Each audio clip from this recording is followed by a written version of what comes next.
माझं लेकरू ह्या शाळेत टाकायचंय. काही लोक, काही विद्यार्थी आहेत, काही मजूर आहेत. आज त्या सगळ्यांचं आयुष्य उद्ध्वस्त झालंय. तुम्ही विराट घेऊन इथं आलात की आम्ही इथंच राहणार आहे. इथलं वास्तव मी बघितलं. ही का राहायची जागा आहे का? उद्या जर पाऊस आला तर इथं ढऊ साचणार आहे. उद्या जर इथं पाऊस आला तर चिखल होणार आहे. या चिखलात मच्छर, निमोनिया, डेंगू, अरे आम्हाला काही तडपडून मारणार आहेत का? यांना आमची दया काय येत नाही. एकनाथ शिंदेचं खातं असलेलं औद्योगिक विभाग आणि उदय सामंत, अरे तुमच्यात माणुसकी आहे की नाही? तुमच्यात मानवता आहे की नाही?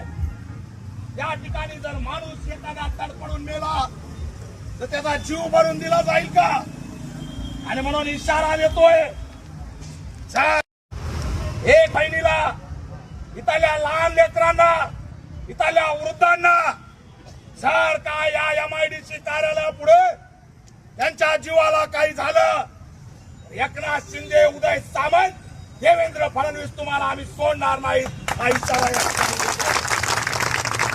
बिलकुल चालणार नाही. समजता काय तुम्ही? या दोघांनी आंदोलन सुरू केलंय, पण मी तुम्हाला सांगतोय ठणकावून, ही बाबासाहेबांची औलाद आहे. आताच सांगितलंय, 1972चा 73चा इतिहास लक्षात ठेवा. उपोषण आमची ओळख नाही, आमचा हक्क हिसकून घेणे ही आमची ओळख आहे, हे लक्षात ठेवा. आणि म्हणून